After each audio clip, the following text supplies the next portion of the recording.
All right, Cali Girls Masters back at you. Today, we're going to do something totally different. We're going to actually do our dinner indoors. This was inspired to me by a very dear friend of mine who was unable to do his classic New Year's dinner over this weekend because the storms were so bad in our area. So he wasn't able to barbecue. I decided I was going to show everybody how to do a really nice dinner inside, and we're going to start with something that maybe you're familiar with, maybe you're not. It's known as a Hasselback potato. It's basically a baked potato, but you slice it really thin like this, and I got a chopstick down there to prevent me from going all the way through.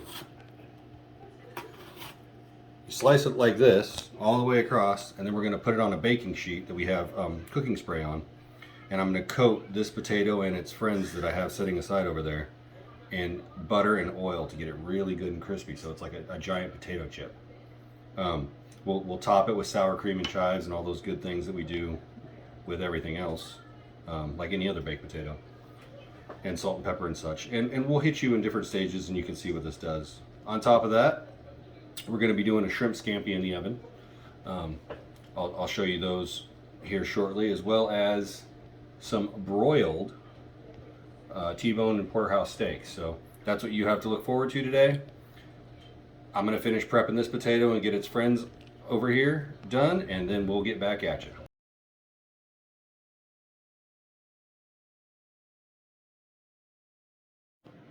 As you can see, I've chopped my friend up and his friends. I didn't go all the way through. You don't want to. You just want to get it to where you can splay these things apart. And then, equal parts butter and oil here. I know, sounds delicious already. We're going to get it really good in these potatoes. We're going to try to get it as much as we can in these cracks, in these crevices. I'm going to kind of douse these things a little bit. Let it run in there. Try not to make too big of a mess. My kids hate cleaning up after me now. Since I've started this video, or this channel, they've been stuck cleaning all the time because I always say, hey, it's fine, you have kids like I do, no worries. So we're going to be doing the butter and the oil on these potatoes. Like I said, getting into those cracks the best you can. Then we're going to come back with some kosher salt and some pepper. And then we're going to get these things in the oven, 350, for about an hour. Let them get good and crispy. While they're cooking, we'll be bringing out the shrimp, making the scampi. Prep's done, ready to get those in the oven. And then we'll get those steaks on. The steaks aren't going to take very long. Broiler, it's really high heat. 20 minutes tops, and that's because most of my family does not like very rare meat, so we'll probably be going like a medium well, unfortunately, but that's okay. You got to make it how they like it, made to order. Until then, enjoy the Cali style. All right, so my normal surf and turf for New Year's would be prime rib and lobster tails. Unfortunately, I went to the store a bit late and they were sold out of lobster and prime rib, so we're doing a shrimp scampi this year, those Hasselback potatoes, and some porterhouse, some prime porterhouse and or T-bones. Hopefully you guys can hear me. Those are right here. For the scampi, I just took frozen shrimp and ran them under cold water, got them peeled and took the tails off. And then the butcher was actually hearing me talking to my daughter while we were leaving the store, because I couldn't do the surf and turf I was used to doing, the lobsters, and he suggested the shrimp scampi stuff right here. So I've got the thawed shrimp sitting in ramekins with some of that sauce that he suggested. We're going to try it out. New things, new year, right? And we're going to bake it in the oven along with those potatoes until everything's good and done. As far as the steaks, I mean, that's really what we're here about.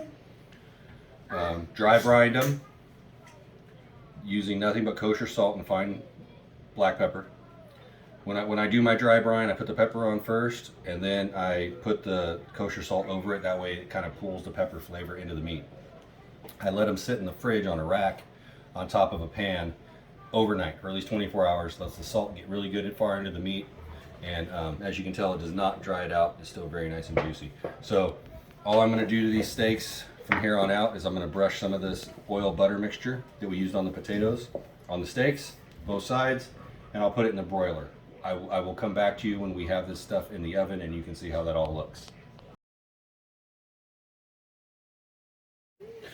Okay, the Hasselbacks have been in baking for about 30 minutes, so we're about halfway where we need to be. They're going to be about an hour and 5 minutes on the cook. So we're going to come over here to our shrimp scampi, which I removed from the fridge. We're just going to give them a little stir, make sure they're tossed around in their sauce really nicely. I'm not going to lie, I actually did it before the video started, so you're not going to see much. The scampi is going to go in the oven at this point, and the steaks have been covered with the oil butter mixture. I moved them to a pan that's specifically designed for the process that we're going to be doing, which is broiling. And I want to show you guys the oven setup for the broil. We're going to open the oven real quick. It's been preheating for about 20 minutes. 4 inches from the bottom. The top up here is 550 degrees. Again, it's 4 inches from the bottom, not from the top. Make sure if you're copying what I do at home, you're not going to put it 4 inches from the top because you're going to burn your meat. Enjoy the Cali style. Okay, when I started this video, I said porterhouse and T-bones. I want to make sure everybody out there knows the difference. These two are T-bones. This is a porterhouse. How can you tell the difference? Well, it's the bigger fillet right here. It's this kind of meat, filet mignon. A porterhouse is the New York, which is the shell steak, this thing right here, and the filet. Your T-bones are going to have very little filet at all. It's what the butcher uses. They probably cut that off and make a filet mignon. This butcher actually small filet on a porterhouse, big filet on a T-bone. So you get what you get and you don't throw a fit. No, I'm just kidding.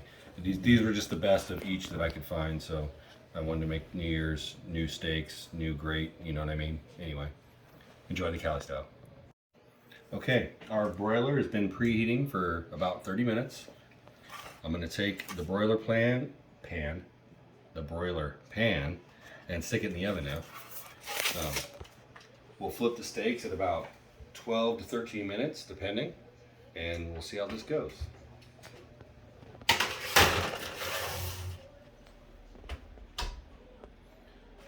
Enjoy the Cali style. All right, the steaks are ready to be flipped. Oops, I shouldn't use those. Yeah, this is not the presentation side of your steak. This is actually going to be the underside.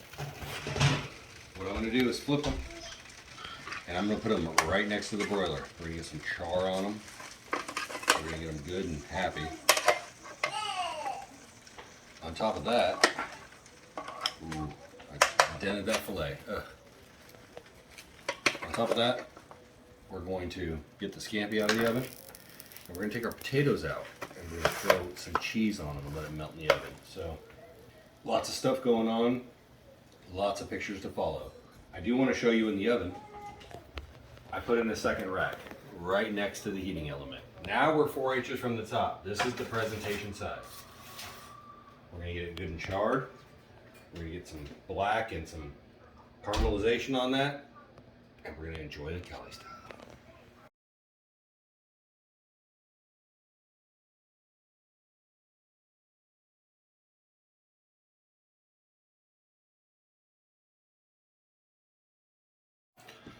Happy New Year, everybody.